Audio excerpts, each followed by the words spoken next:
Welcome back my YouTube channel. Kublai shipon ya gito kipas ngau tenan pan page kum kine ki chai ching hikai. Kane ka ching hikai ngawan ra shipi. Ban nang kloi ban kren pareng kine ki step ngide ban bot. Ladap yo sneu cheng mentoy na kine ka video wanam glad ban share, like and subscribe ya kane ka channel. Klem dapan slam alengin nisdang no. I'm not like what you think. Kasi ngam long kumba pi berkat. I didn't do anything wrong. Kasi nga klemle kano kaba bakla. I didn't do well in my exam.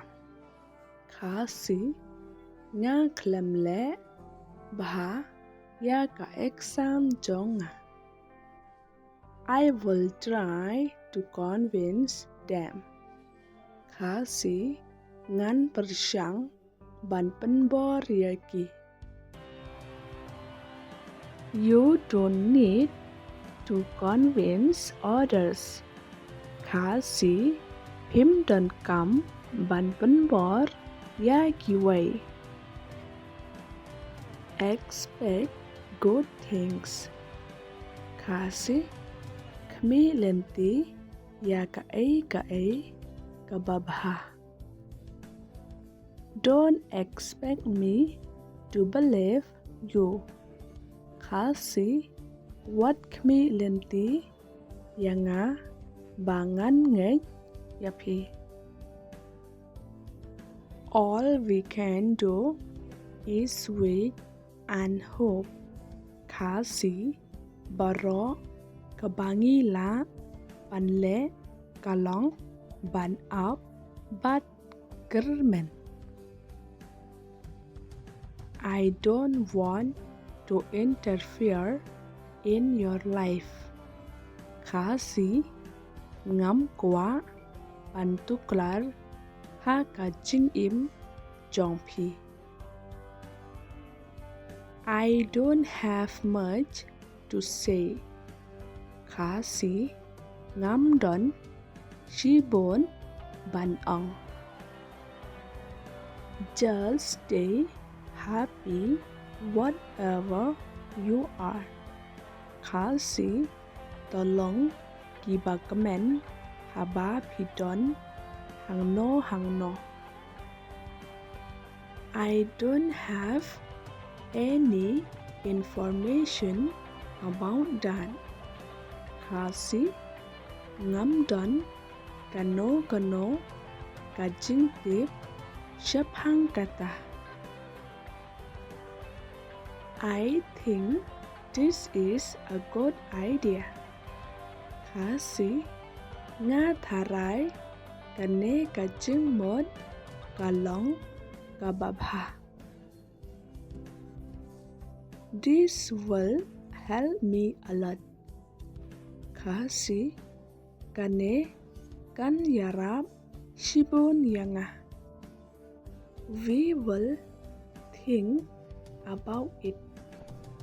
Kasi ngin sa berkat syapang kata.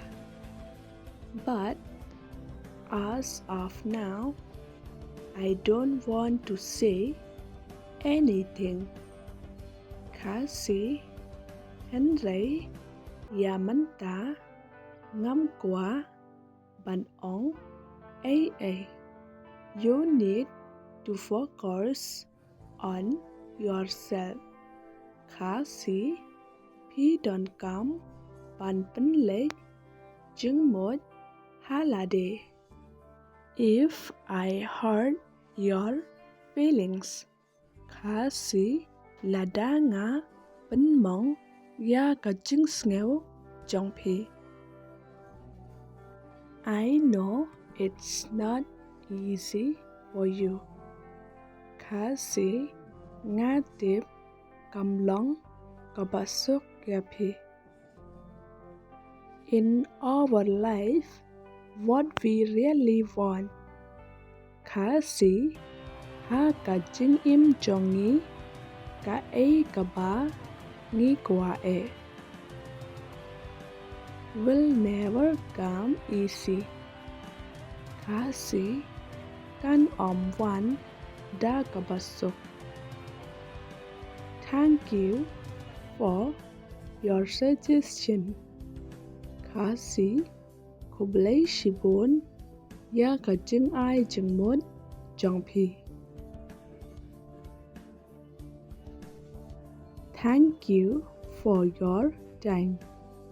Khá sĩ khúc lấy sĩ bốn ya cả por trong phi. I really appreciate it.